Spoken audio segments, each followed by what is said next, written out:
મોરબીમાં બુટલેગરોના ઘર પર બુલડોઝર ફરી વળ્યું। અરુણોદયનગર સર્કલ પાસે બુલડોઝર કાર્યવાહી કરવામાં આવી છે। 1 કરોડની સરકારી જમીન પર બુલડોઝર ફરી વળ્યું। બુટલેગર જુસમ જામ વલી મોહમ્મદ વિરુદ્ધ કાર્યવાહી કરવામાં આવી છે। બંને બુટલેગર વિરુદ્ધ પ્રોહિબિશનના ગુના દાખલ થયેલા છે।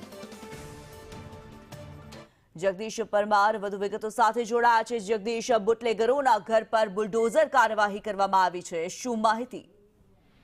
જી કિન્નરી, જે પ્રકારે વાત કરવામાં આવે તો મોરબીના સામાકાંઠે વિસ્તારમાં અરુણોદયનગર સર્કલ પાસે આજે જુસફ જામ અને વલી મોહમ્મદ નામના 2 બુટલેગરો જે જમીન દબાણ કરી હતી તે જમીન પર આજે મોરબી 2 ડિવિઝન પોલીસ દ્વારા કાર્યવાહી કરવામાં આવી છે। સાથે મામલતદારે આ જગ્યા તમામ ખાલી કરાવવામાં આવી છે અને 1 કરોડથી વધુની સરકારી જમીન પર હાલ બુલડોઝર ફેરવી દેવામાં આવ્યું છે। સાથે જ અલગ અલગ જગ્યાએ ગુનામાં જે સંડોવાયેલા છે તે દિશામાં પણ પોલીસ દ્વારા કાર્યવાહી કરવામાં આવી રહી છે। ત્યારે આજે 1 કરોડથી વધુની સરકારી જમીન પર બુલડોઝર ફેરવી અને સરકારી જમીન જે દબાણ હતી તે દબાણકારોની હટાવી લેવામાં આવી છે। કિન્નરી, જી ધન્યવાદ જગદીશ આ માહિતી માટે।